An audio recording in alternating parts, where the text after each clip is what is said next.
हाँ, माइकेलिस, आप जानते हैं, आपने एक महत्वपूर्ण बिंदु पर बात की। एक बिंदु है जो मैं वास्तव में आपके कहने से उठाता हूं, वह यह है कि कठिन समय, आप जानते हैं, कठिन समय लचीलापन बनाते हैं।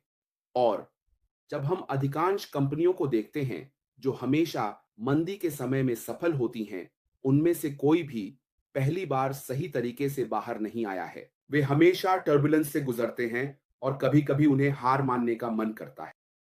लेकिन क्योंकि उनके पास कोई है, कौन महसूस करता है, ये मेरा सपना है और मैं इसे जाने नहीं दूंगा। आप जानते हैं क्या होगा? सुरंग के अंत में हमेशा एक रोशनी होगी। आप एप्पल को देख सकते हैं, एप्पल का इतिहास। उन्हें पहले फोन के लिए दशकों का समय लगा।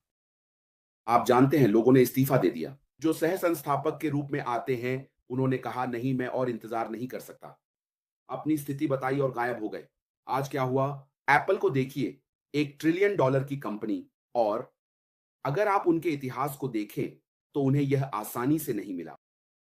उस समय नोकिया शीर्ष पर था। नोकिया, मुझे याद है कि इसका शेयर लगभग 55 था।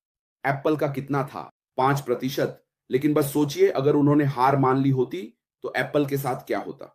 आप कहते हैं, आप जानते हैं, हम इस पर इतना पैसा खर्च करते हैं और शेयर को देखिए, हम आगे बढ़ रहे हैं। नोकिया वहां था, उन्होंने डिजिटल परिवर्तन को अपनाने से इनकार कर दिया और इसी वजह से नोकिया ढह गया और माइक्रोसॉफ्ट ने नोकिया को खरीदा और इसे माइक्रोसॉफ्ट फोन कहा। अब हम इसका उपयोग करते हैं। लेकिन यही इतिहास है। उन्हें ये सभी चीजें करने का पछतावा हुआ। लेकिन जब आपके पास सीईओ जैसे कोई व्यक्ति हो श्री, हाँ, हमेशा कठिन समय आएंगे। कभी-कभी आप अपनी गलतियों से सीखते हैं। आप कभी नहीं चाहेंगे कि कोई भी आपके द्वारा की गई चीजों से सीखे। सही, अगर मैंने कुछ किया है तो कुछ नहीं है, कोई सीखने की प्रक्रिया नहीं है, मेरे लिए हमेशा सही होता है, तो ऐसा कुछ नहीं है। फिर से सीखना। जब आप सब कुछ करते हैं, सब कुछ आपके लिए बस परफेक्ट होता है। लेकिन आप तब सीखते हैं जब आप भयानक चीजों का सामना करते हैं।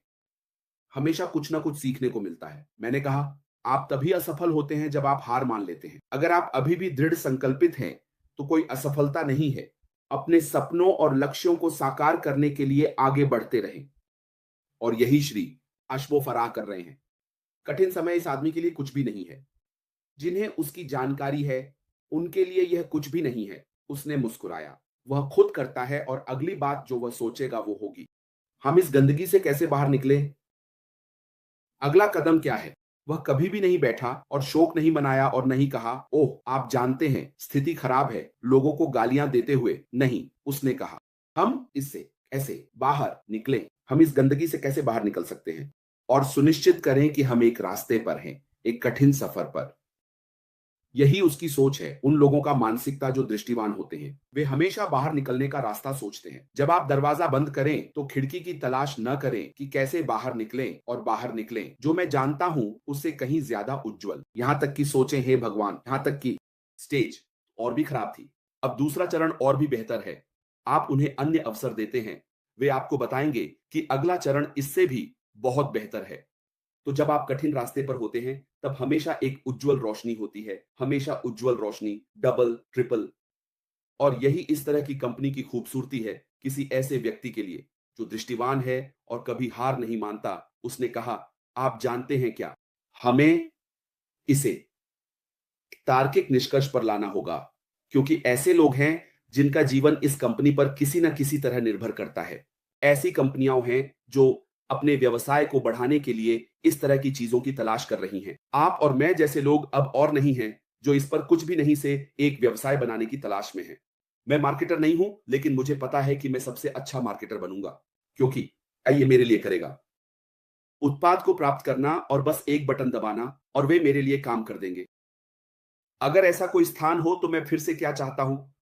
और मैंने कहा, नहीं, मैं अंदर नहीं रह सकता। मैं कहां हो सकता हूं? क्योंकि वहां कुछ नहीं है। मैं जो एकमात्र चीज कर सकता हूं, जैसे वॉरेन बफेट ने कहा, बस अपना काम करना जारी रखना है जब तक मैं मर ना जाऊं। आप जानते हैं, लेकिन भगवान का शुक्र है कि इस तरह की चीज मेरी पीढ़ी में आई, जिसे मैं पूरे दिल से अपनाऊंगा और सीखूंगा। और बस मालिक के लिए प्रार्थना करें कि भगवान उन्हें स्वस्थ रखें, ताकि वह इसे दुनिया के सामने ला सके। तो दोस्त, इसे तुम्हें वापस दे दूंगा।